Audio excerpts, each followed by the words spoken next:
Uh, this is my next installment, a different topic, and I've labeled this one um, uh, source coding, because began to notice that through the inventory system of stores and our purchases, and I heard about this many years ago. When it was first um, being talked about, which probably goes back 20 years, maybe 30 years ago. And, but now, to now have it, and I know that I'm set up in a certain type of way that when I say certain words, I'm attached to allude, um, not as in I'm programmed within my speech via my words. In other words, I'm used in a network and a systemic setup that I don't want to have anything to do with in regard to lewd behavior and things and behaviors I don't participate in. Um, the the source coding system is like a more, depending upon, of course, when the inventory systems of such places, retail establishments, and and chain management softwares, anything to do with products being shipped, uh, that has a barcode or and is shipped to a certain place, you start to recognize the fact that um, you're being it isn't even really your choice.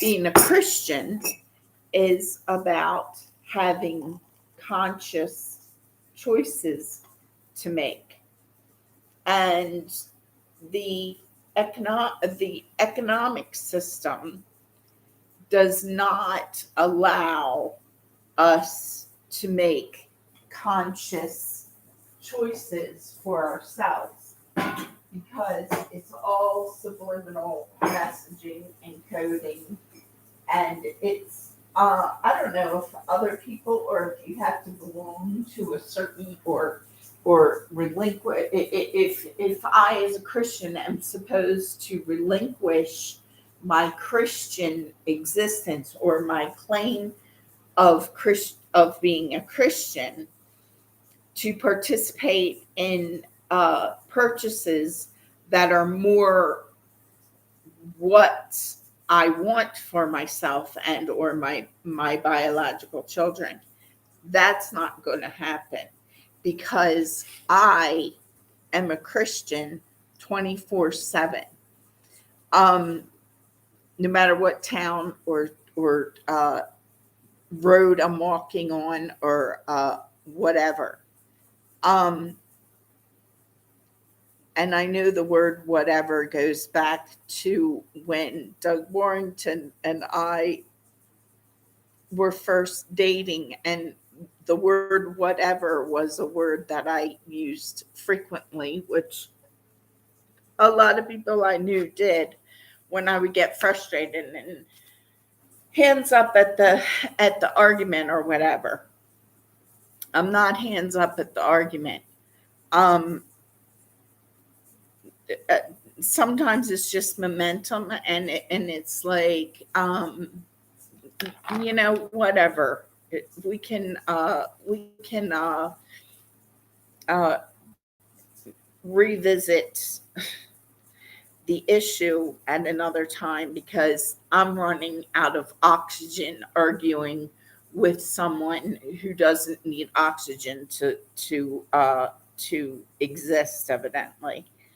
And I'm speaking metaphorically, but yet when we consider the environment and the number of trees and all that, who knows if I'm speaking metaphorically or not. I'd like to think I am, but it doesn't seem like very many people consider the fact that oxygen is a real need.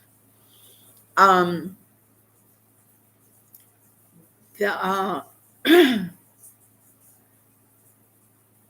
the source coding issue then is involved in internet site development, but neurolinguistic programming and music tones, sound tones, numbers, inventory is all contained within uh, source coding, and it's an interworking system for for the benefit of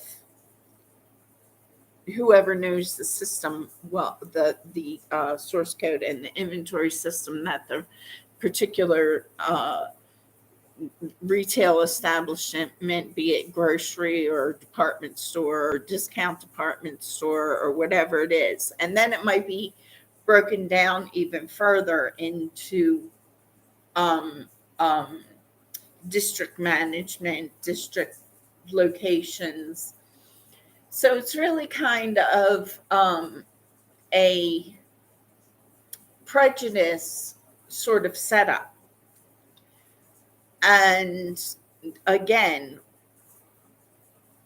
as the recipient of all these invisible tags and things that are thrown at me, prejudice is one of those things.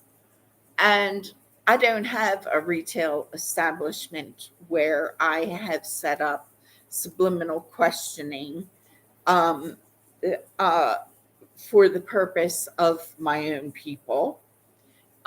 When I talk about my biological children and our Christianity and our salvation, um, I'm not uh, I'm not setting up a system for the purpose of knocking other people out of their own salvation if they have a belief system which includes a salvation. I am saying that there are certain people who don't belong in the company, as in the real time company of my biological children, because I know a lot about, very much about certain things and how networks are set up and the purpose and the activation of certain things. And the recent information that I didn't really zero in on as in purposefully, but I've been the target, what I realize, on a very conscious level at all times, not because I sought out to be or started like, oh gosh, but because of the dots I connected and asking the questions. Why is this happening to me? Why did this happen? Why and why and why? And then I started connecting the dots and started learning um, about what and how, and why. I was one of the first people knocked out of every situation I was ever in because I don't participate in the behaviors of um, some things, of a lot of things. I don't participate in partying. I don't participate in trafficking. I don't participate. Um, and, but when you think about the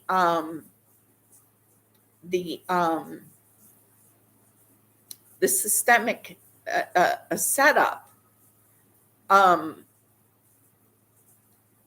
of the electronic the systemic electronic digital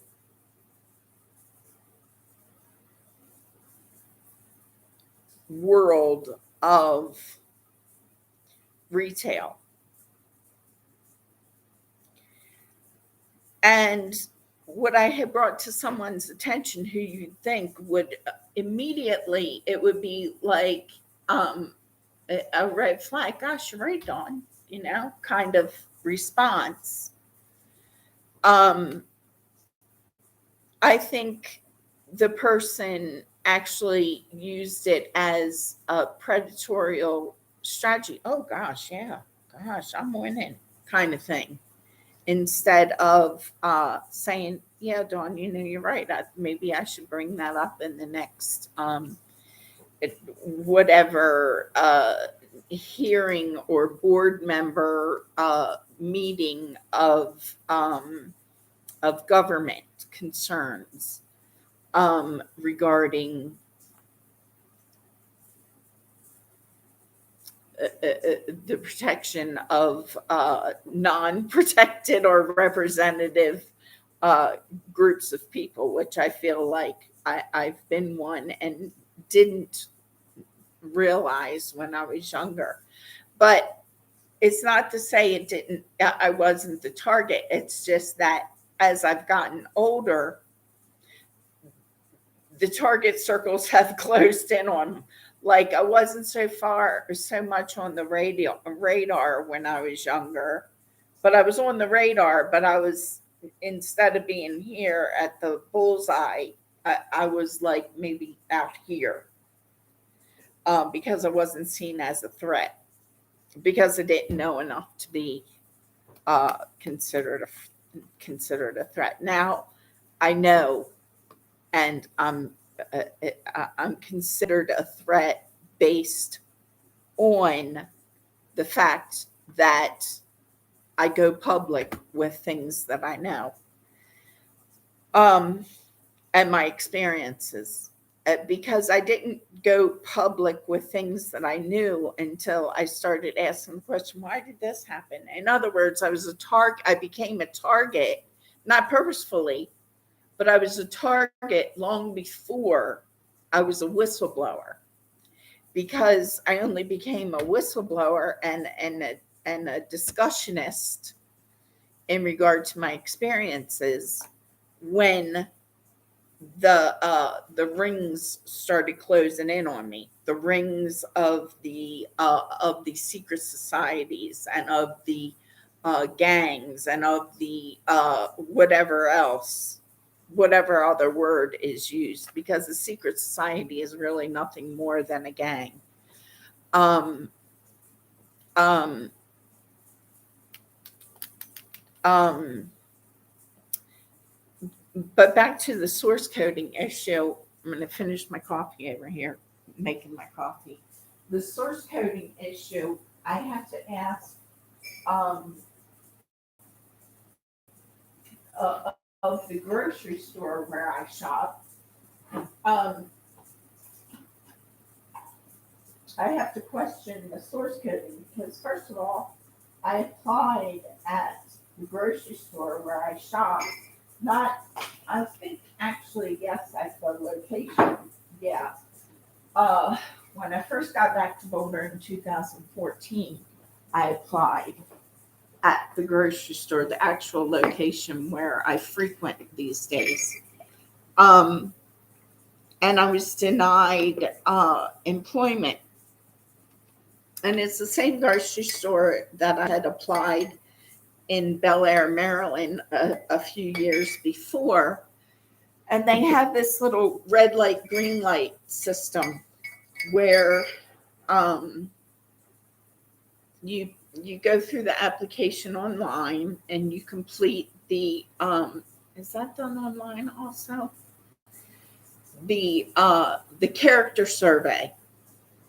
And I find the character survey that has been used for a number of years by not only this retail establishment where I was denied employment twice in the past since 2014, once in 2015 or thereabouts, and another time in here in Boulder in 2018 or 19.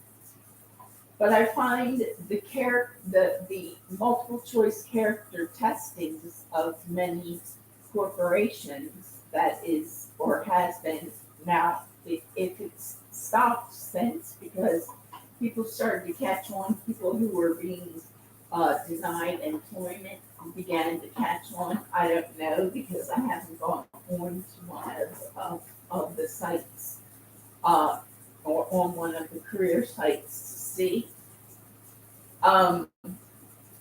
But the multiple choice character testing is actually a prejudice system where people are sorted and categorized by the corporation. And the interesting thing I found, which left me sort of like wondering, what do they expect out of their employees? Because I know myself to be an ethical, not only a Christian, but if you don't want to call me a Christian and you want to call me and you want to hire me just as a human being, I know myself as an ethical person. Um, and yes, my ethical character, which includes having good moral code, is normally what an employer looks for. So all those questions that are, I'm looking for my my coffee flavoring in my cabinet, so I'm a little bit distracted. Um, those multiple choice character questions. I know that if I were an employer with an inventory um, at a retail establishment, I know I'm a character, I'm a person, I'm an employee I would want to have on my payroll because, what would you do if your co-employee, if you caught your co-employee stealing? Or what would you do if the customer did this? Or what would, those questions. I know that I answer those questions according to my own personal character behavior within my employments, past employments, my behavior, which I have practiced within my previous employments, and my resume consists of 33 different jobs. My biggest character flaw as an employee is that I've never held a job, a position at any particular establishment for more than 2 consecutive years. That's my biggest character flaw in regard to employment. Um, and of course, that's a question that's asked on interviews. So for my daggone, um, so I find, legitimately, I find that the whole multiple choice character testing on career sites to be to be a prejudice system, because if you're a district manager and your district is set up for your success, then that district manager is going to have say in who he or she hires. And if I'm consistently turned down for employment, which I have been,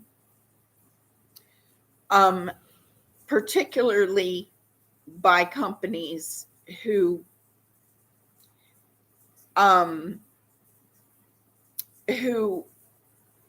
conduct those questionnaires on their career sites.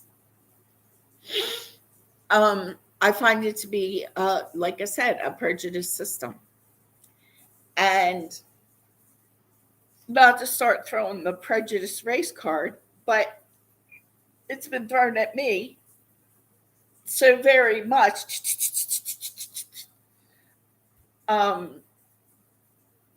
that I have a constant need to throw back.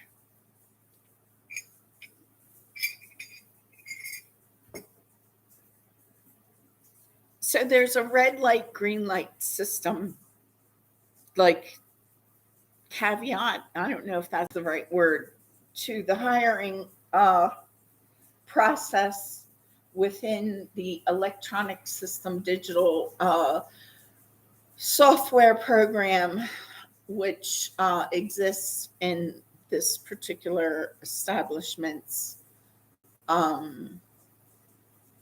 hiring software program.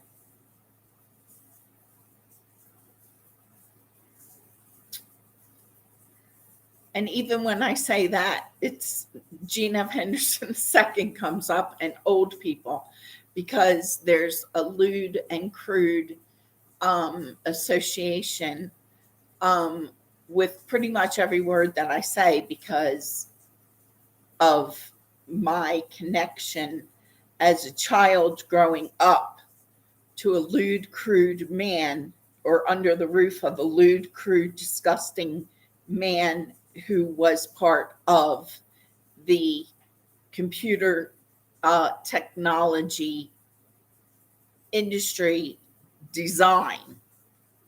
And he played, and possibly continues to play via my children and myself,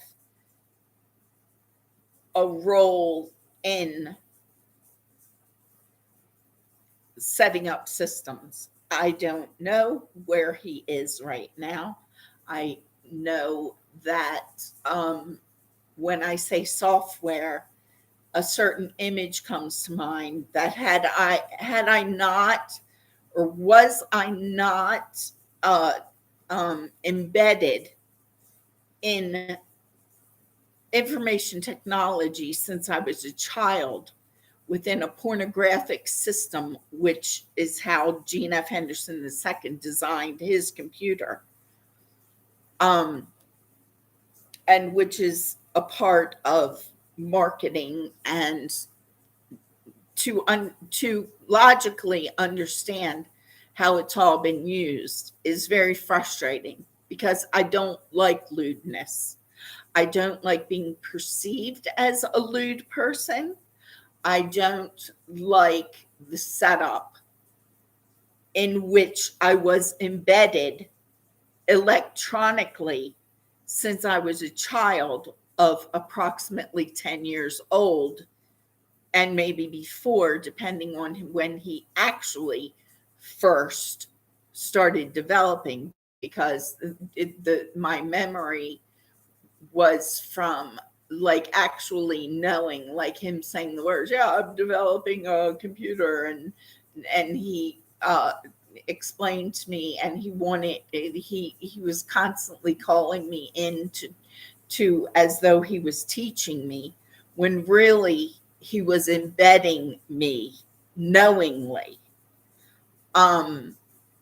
within his own creepy, disgusting mind, and he was using me in a lewd and crude and manner whereby I can't like escape the lewdness that I've tried to and made all attempts I possibly can to escape since I was a little girl trying to get away from the man. And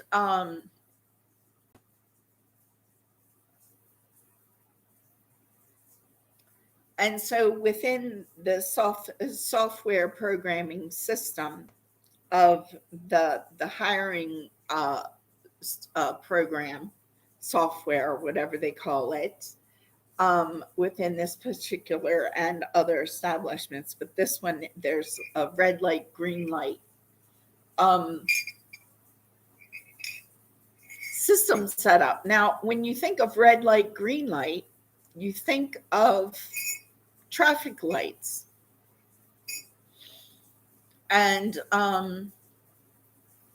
you might think of Christmas because of the color scheme. Red and green, to a lot of Americans anyway, represents Christmas colors. So there's always a subliminal. But, you know, I have to ask myself,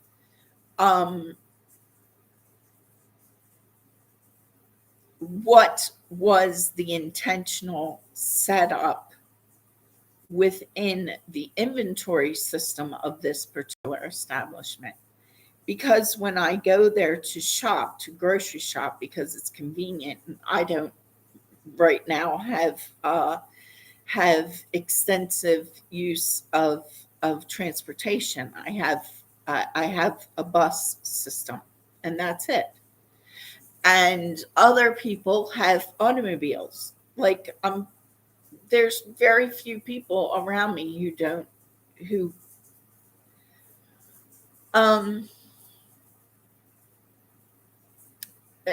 and so when I'm presenting my story, instead of being seen as a person who is making a plea for myself and for my biological children and our innocence and my need to get my children away from certain people, instead it becomes where I'm like, oh gosh, you know what they used to say.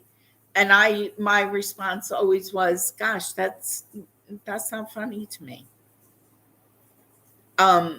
Like when I was young, and whoever, one of my friends might have been driving at the time and saying, or maybe if it was Gene F. Henderson II, he might have started that whole thing too. Oh, there's such and such, there's 10 points.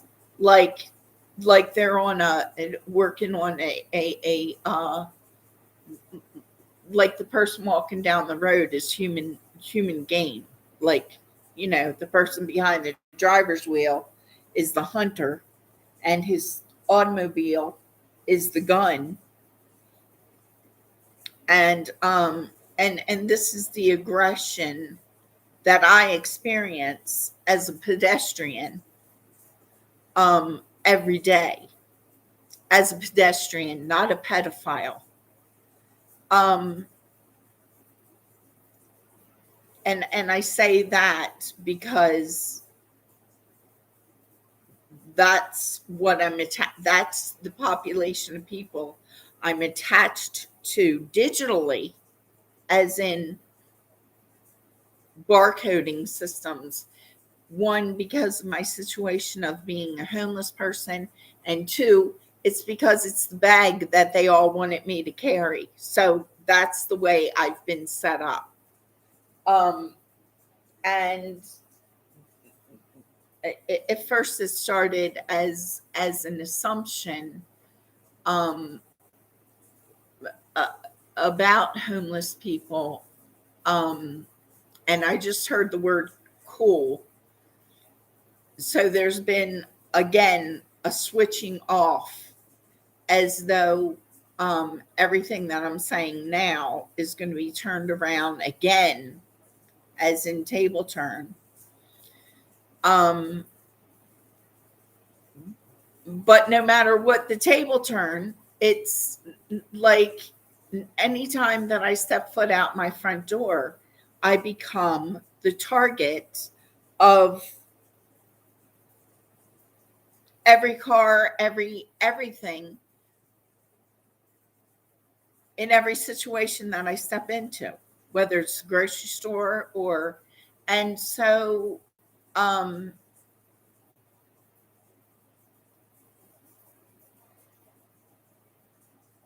the expression "everything you say can and will be used against you"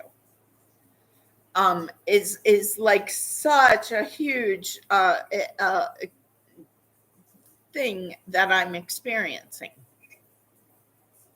And again, it's like I can't shake the creepy old people. It's like it's not like as in, gosh, this is great. I just love being surrounded by guilty people on a constant basis because because the FBI or whoever decided that that I was going to be chosen as an FBI employee.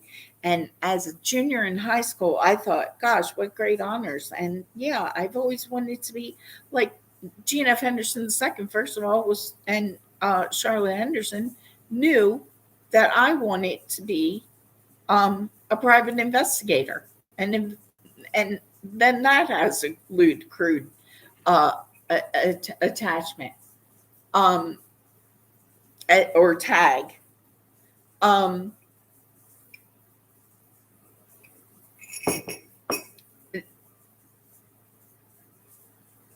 and so I've become such an undesirable to anyone who is trying to live a clean and free from lewd, crude innuendos.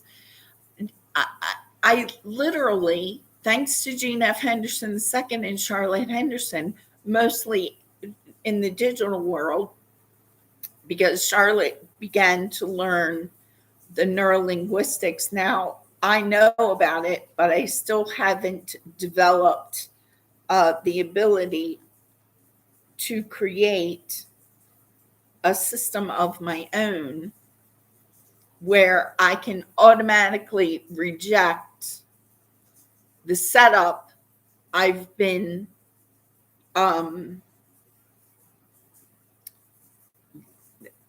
I've been oblivious to when I was, since about approximately like 5 years ago. And I haven't and then it will come, well, what are you, being lazy? Why didn't you start? I am beginning now, but I need to do so in and within my own ideal system, which doesn't have Gene F. Henderson II, and it's almost impossible to do. It's almost impossible to build protection within my digital existence, as in anything I attempt to do on my own computer, on my own phone, on my own, and so do I just give into it? No, and I'm never going to. There was even a guy who, or one or two people here and there who said, "Why do you talk about that stuff all the time, Dawn? It makes me think that you're what you're claiming to be against." And now I say, "Excuse me, Zach. Now I see that was a bullshit thing to say to me."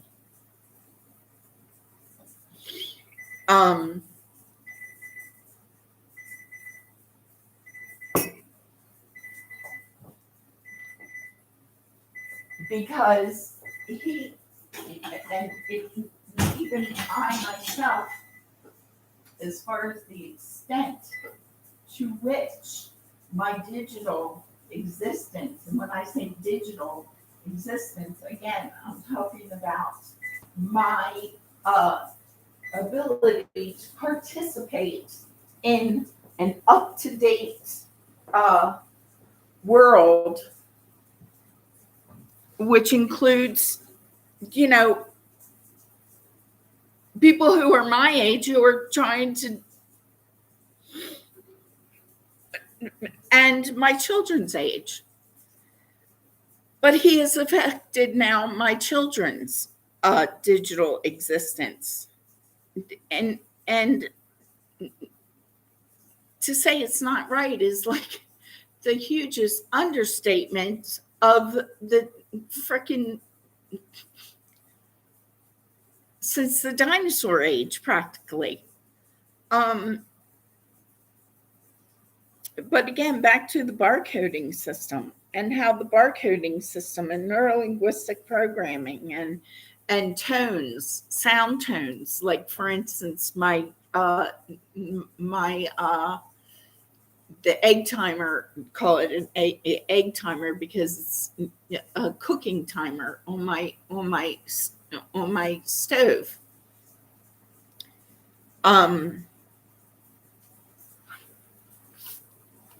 Everything, and because he's had such access in ways that I never dreamed that he would be able to access my existence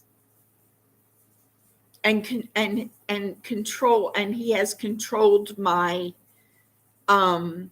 purchases and my computer experience and my life, my existence, via what he has had practiced daily knowledge of since I was a little girl.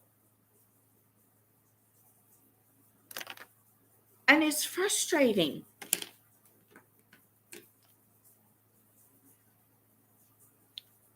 So this particular establishment, and again, it's not the only one, but it's the only one I know of that uses a green red light system, which is directly connected to traffic lights, trafficking. So I have to ask myself, what is the intention of this particular establishment? What is the intention? What is the behavior set up within that company's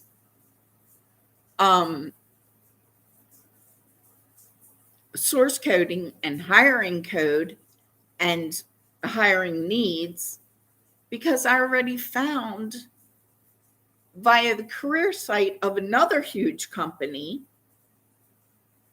that one of its goals seemed to be to create these little mini armies, as though, you know, it's fun to go out with high powered weapons and weapons of knowledge and ability to know how to set up internet sites and how to track people and how to tag people into being what they need you to be, instead of you being able and having the choice to live the existence that you want to live outside and apart from, first of all, the predators from your childhood, and second, apart from anyone who supports what he created.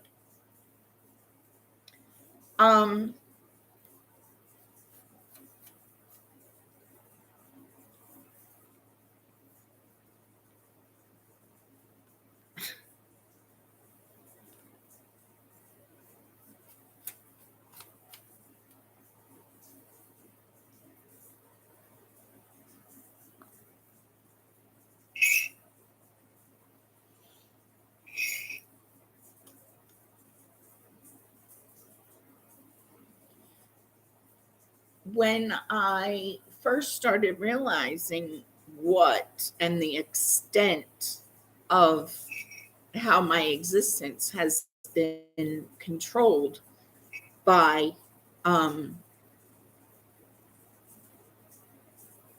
computer technology,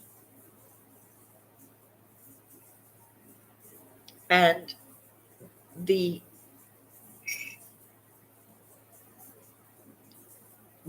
conscious realization of then what and how how Gina F. Henderson II has been an active role in my and my children's experiences.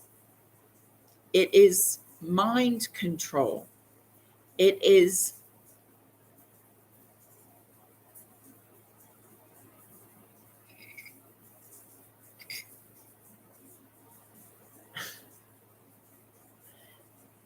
again to call what I've experienced unethical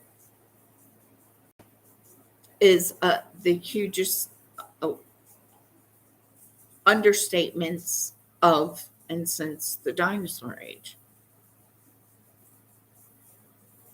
Speaking of, I'm just going to throw this in as a little realization that I had that all the satellites and everything and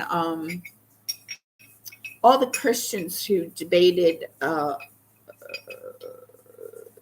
and perhaps they were only sometime Christians, like, oh yeah, well, I'm a Christian on Sundays. I mean, literally, like this was their conscious existence. Um, but I'm gonna be an atheist over here, and I'm gonna be this over here. I am a Christian 100% of the time. I don't have aliases, and I'll state. I have to state it every time I get on this train of on this conscious level of thought, um, because I want to make clear that I don't have aliases. I don't have one name as I sit. Now there was just a switch off again because anytime the camera or my computer does a freeze frame kind of thing, regardless of how long it is, I know there's been a tethering going on. Oh gosh, I could, whoever it is, I could use that.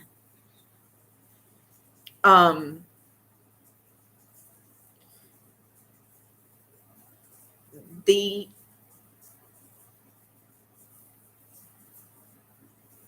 I forgot my train of thought. Oh, about the dinosaurs. The the satellites that have been were originally, because again, who knows when the first satellite was actually sent, or if it was actually sent and the UFOs and beings from other planets had their set and for how long. it's it's kind of comical and not at the same time, but the that the satellites that have been circling in the solar system for so many years, whoever they were sent up by. I started thinking recently, as in the past few weeks, maybe 2 months,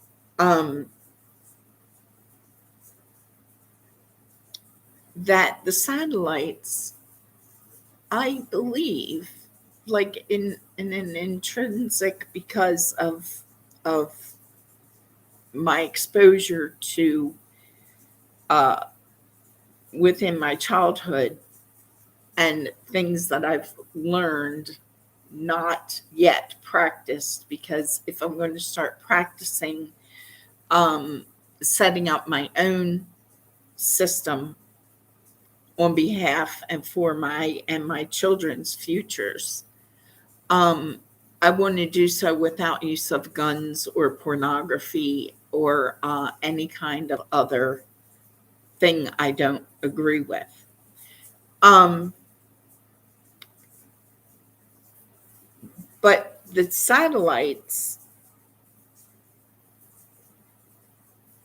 when you realize they have the ability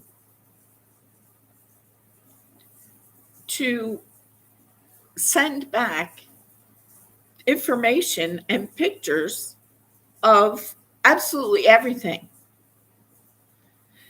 And so the email that I sent to Earl Heaps from Columbine Library in, like, can't remember what year that was.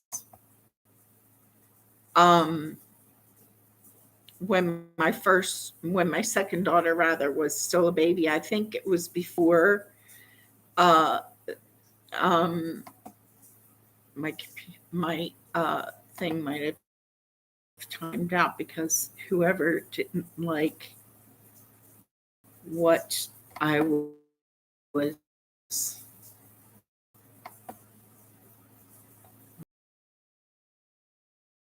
over. But the satellites have,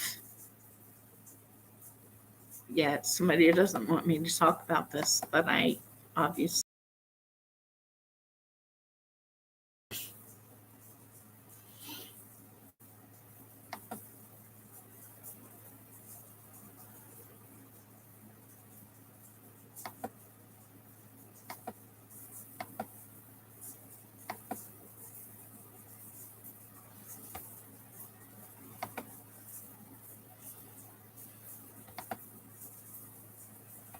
I think because, okay, yeah, I'm still alive. The satellites have the ability to send back actual photography, video stream of the dinosaurs. I know, I almost can say that I know without a shadow of a doubt, as though, I've received this knowledge from NASA itself or whoever, and I haven't, but I just started thinking about it one day. And I thought to myself, gosh, wouldn't it be interesting if the satellites, because of all the time warping that no one believed about, and the phenomenon of the digital world that so many think that they have had so much control over, including Gene F. Henderson II, of course. And the guilty people, they really don't want to think about the fact that uh, that everything they've done. I mean, I've heard it said that you can't dispose of uh, a computer, a motherboard, um,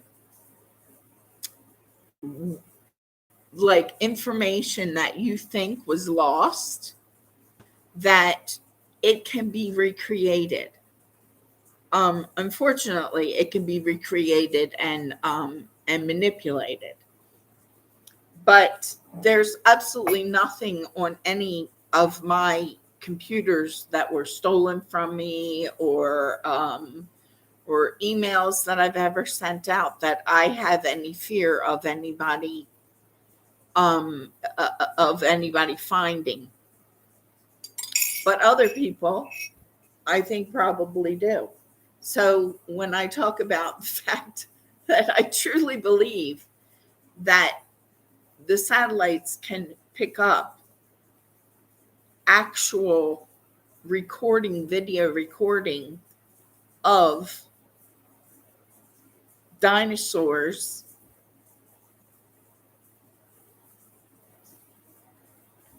um, and NASA or whoever has the equipment can extract, and they probably, it's like I'm picturing NASA or some other aerospace uh, company, government or otherwise, looking at footage, and they're like, what is this? This is dinosaurs, dude. Where did this come from?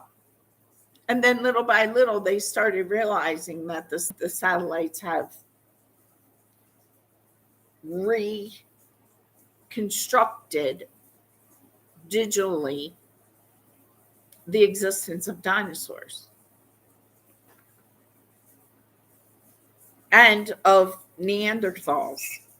So it becomes, for myself as a Christian, which I never negated the existence of dinosaurs. I did go through, like I've talked about, um, conundrums within my own mind where I was carrying this heavy burden as a Christian because I knew as a child growing up that dinosaurs were real and that dinosaurs existed. And so the national news, who were constantly debating the evolution versus versus creation debate, it was a BS debate in the first place because dinosaurs existed, and so Darwin is had he knew what he was talking about in regard to evolution. And I'm looking at my clock for whatever reason. I don't know why. Um, um, I don't know what Darwin practiced in his personal life. So I'm not paying for Darwin's existence, whatever his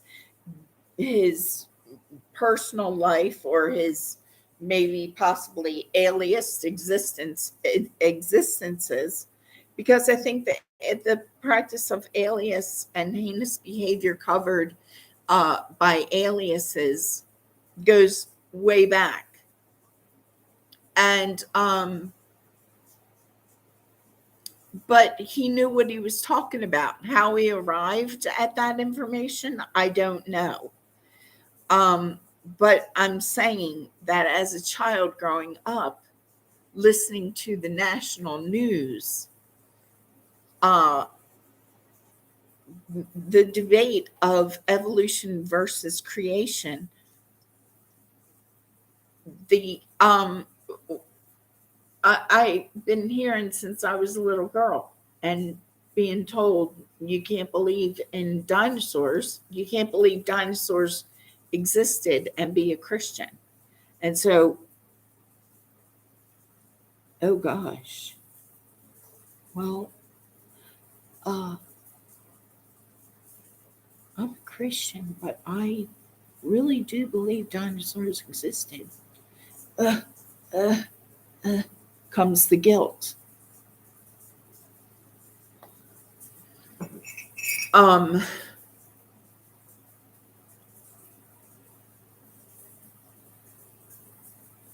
and then in reading the book of Genesis, I'm like, gosh, I would have. I really. It would have been nice if I had read the book of Genesis a long time ago, because I can see. And so there comes the charge of my younger sister Leah with the thump, because that's a confession. She just made a public confession that she should have read the book of Genesis a long time ago. And so, again, by my fellow Christians, which is why I state again, not carrying the cross. Jesus has told me I don't have to. I don't have to be persecuted with everyone's who's called themselves a Christian and read the Bible front and back and forward and how many times, and you haven't read and you're not a Christian because you didn't read this as many times as I did, and da, da, da. And the stupid, ridiculous debates, including the national and I imagine international debate, because these are international um, or representatives, the media were representatives of an international community, just by way of the description of their job and what they do. They've traveled around the world and had discussions with other people. So it was a national and international debate. And it wasn't, it was like every time you tuned into the national news. So again, sorry, Barbara Walters, but I'm holding you responsible for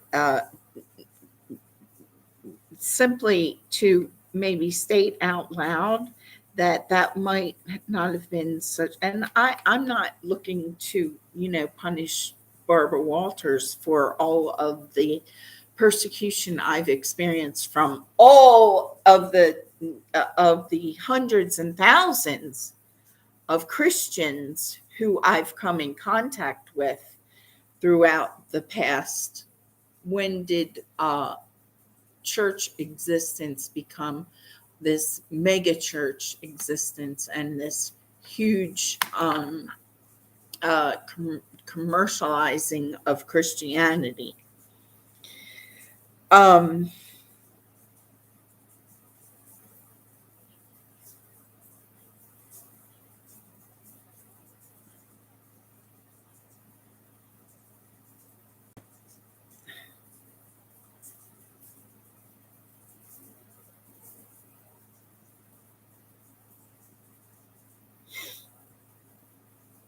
Speaking of the commercializing of Christianity and the red and green colors, and asking the question, who actually benefited, as in prophetizing, IT, not ET. Oh my gosh. Even in that realization, um,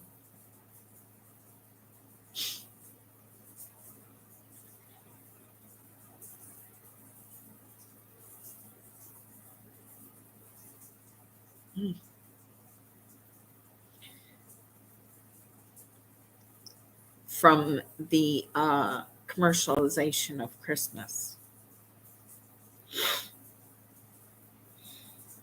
IT, not ET. Absolutely, so much. It's interesting that I was just.